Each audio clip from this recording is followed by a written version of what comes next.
Please sir. Yes sir. നാടൻ ഭക്ഷണമായല്ലോ. Kerala food. എന്തോന്ന് വേണം? കത്ത കത്ത അടി മറ്റേത് കാണിച്ചോറി. എന്റെ മോൻ എന്തുവാടി ഈ ചൂലിനോടൊക്കെ ഇത്ര പ്രണയം? അല്ലെങ്കിൽ അറിയാൻ വരും മുതലേ മീൻകറി മസ്റ്റ് സാധനം. അതുകൊണ്ട് തന്നെ നമ്മൾ ചെമ്പാവരി ചോറൊക്കെ വെച്ചിട്ടുണ്ട്. ഇതാണ് നമ്മുടെ ആവോലി ഫ്രൈ ചെയ്യാൻ. കിടക്കുന്നുണ്ട് ചൂട് വെള്ളത്തിട്ടത്.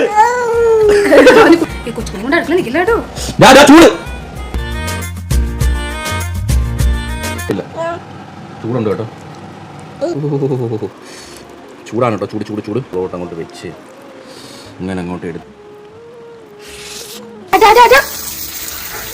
വലിയ ബിസിയിലാണ് കേട്ടോ. കുഞ്ഞിക്കൈ എനിക്ക് ലാഭമായിട്ട് തോന്നിയത് ഈ ഒരു സാധനം. ഡിസ്പ്ലേ ഉണ്ട്. നല്ല രസമായിട്ട് ഇത്. ഇതിനെക്കാട്ടിയും ഈ പാക്കേജ് എടുക്കുന്നവര് റേറ്റ് കുറച്ചാണ് നമുക്ക് തരുന്നത്.